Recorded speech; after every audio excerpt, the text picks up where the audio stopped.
Hi mga ka-OFW! For today's video, let's cook pancit bihon. Yan, so mainit na ang mantika.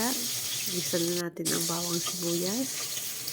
At kapag okay na, pwede na natin ilagay ang ating pangsahog. So dito, ang nilagay ko ay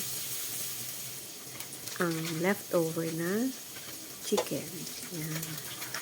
So lagyan na rin natin ng paminta, ng toyo, at ng oyster sauce. Yan. Optional ang oyster sauce kung gusto nyo.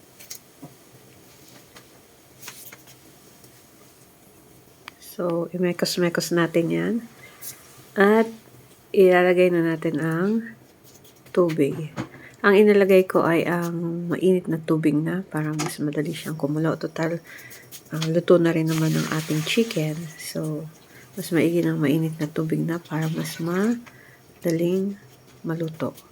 So, ilagay na rin natin ang ating bihon. Yung bihon nga pala ay binabad ko na sa tubig para lumambot na siya. Ayan. So, mekos-mekos lang. Then, syempre titikman natin. So, tikman ayon sa inyong panlasa. Pantayin lang natin saglit. Then, lalagay na natin ang ating pansit. Ito naman yung ating noodles. Yan. So, ilagay na natin.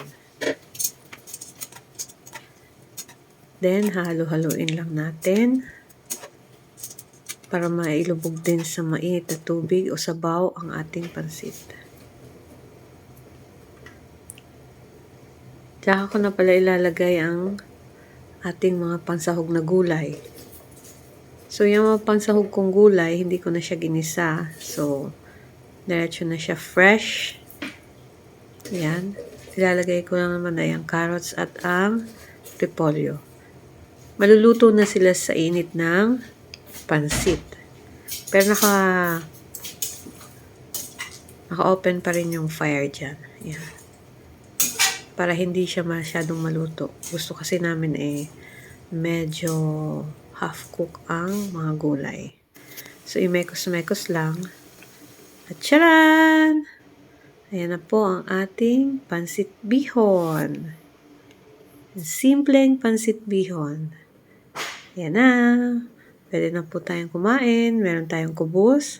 At syempre, ang ating meatloaf. Let's eat!